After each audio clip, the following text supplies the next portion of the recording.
Good morning, everyone. Let's compete with Lufthansa Bhai one more time. Good morning, everyone. Thank you, thank you. Thank you for everyone for coming from such long distance. And we apologize for ones that we could not manage to give accommodation. We had exceptional level of interest for the summit, which is really great to see for us. My first slide is thank you slide. That's not the last slide. We just wanted to thank all of you for kindly coming and joining the summit. So the purpose of the summit is today, sitting in this forum, we would like to say that we are open for business and we're really committed to win business from all of you. And to do that, we have already thrown Lutfi Siddiqui at you, not literally but verbally. We'll also throw a Nobel Prize winner at you. We'll do anything to make sure that we win business from you. But first, I would like to take you to future. Let's think about a movie, Back to the Future. Let's go into that set and imagine that we are in 2035. In 2035, how would Bangladesh look like? You'll all be here again. My successor is going to be here presenting. That will be the 10th investment conference for us.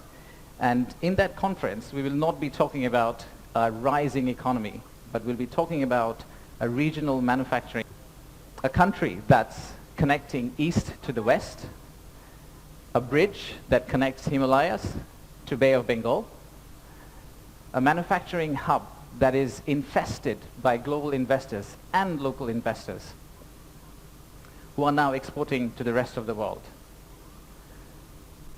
That vision, that imagination is what's driving us today. But it all started actually about 8 months ago. So from the future, let's go back in time to August 5th, 2024. It's a personal story for almost all of us. Unfortunately, I was in Singapore in an investment banking trading room. But my family was here. My wife was on summer holidays. My brother, who came from Cambridge for summer holidays as well, they were all out on street, part of the protest. So at around noon, Singapore time, I asked them, what's going on? What's happening in Dhaka? So what they did was they were part of a crowd. They looked forward. They took a selfie. Sorry, not a selfie, a photo what's ahead of them, and they turned back and took another photo of what's behind them. So this first photo was what was ahead of them. And this one was what was behind them. So we need to digest exactly what happened at that time. The young population, the entire youth, was out on street demanding transparency, demanding opportunity, demanding democracy, demanding freedom of speech. And that's what has brought us here today.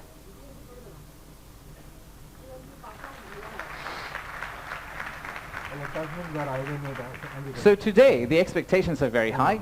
The young population of our country, they're global. Unlike us, they're used to tweeting, they're used to looking at TikTok and looking at Singapore and Bangkok. So they don't want Dhaka to be Dhaka 2.0.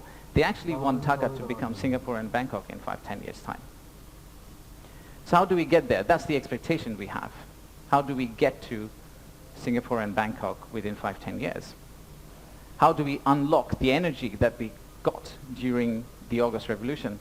How do we harness that energy and convert it into employment generation and industrialization? The story for Bangladesh was always there.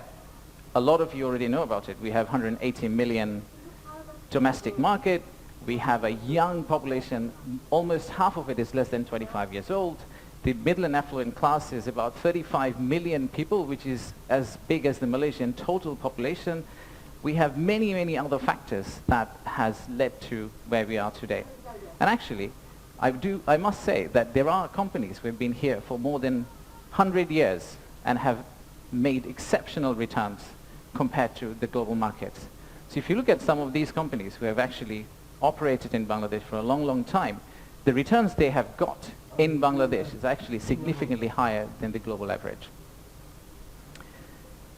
And today, we also have a fantastic news that one of our own startups called ShopUp The news came out about an hour ago in Bloomberg that the Saudi sovereign PIF, their investment arm called Sanabil Investments, they have actually co-led a round of $110 million US dollars along with Peter Thiel's Valor Ventures to invest in one of our own startup to go global.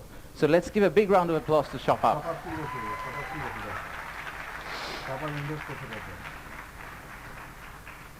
So that's today. That's today. So what's tomorrow? How do we go from here to the vision we have for 2035? So this $180 million story, or 180 million people story, is not enough. I think we need to redefine market. We believe the market is actually much larger. When we talk about market, we should be talking about a much larger regional market which you could potentially serve out of Bangladesh. You set up your factory here, you export out to all these markets. At the same time, I would expect these markets to set up their factories and push it back to Bangladesh. Use the ports of Bangladesh and potentially export out to the rest of the world. So the narrative that we've had of why invest in Bangladesh is not really a domestic market 180 million story. It is a regional story and it's a global story. To further strengthen ourselves, we have decided to enhance our port capacity. In Chittagong area, what you see now, we are actually tripling that within the next few years, which is essentially allow this region to consider Bangladesh as one of the biggest logistical hubs. However, that's not all. We need to do a lot more. So at the beginning of interim government's period, we actually decided to talk to more than 200 CEOs and entrepreneurs who actually are doing business in Bangladesh today. And we wanted to understand how can we convert our critics into our ambassadors. They are the only ones who could potentially bring business for us. They are the only ones who, if they travel abroad and say Bangladesh is a great place for business, that's when we are likely to get more investment. So we divided all their complaints into two groups, or the solutions that came out of their complaints. The list of challenges are very long. It's from the earth to the moon and back. But we whittled it down to a few action items, some of which are short-term wins, so some of that you see here, some of which are actually long-term policy reforms that we would like to also undertake and set the direction of travel for the country in the right course so that the incoming government, the next government, the political parties who come and start driving this economy, they can follow the same script for us. I'll give you a few examples. Let's start with, we talked about a true one-stop service. There are two elements of one-stop service. The first one is the human element, and then there is the digital element.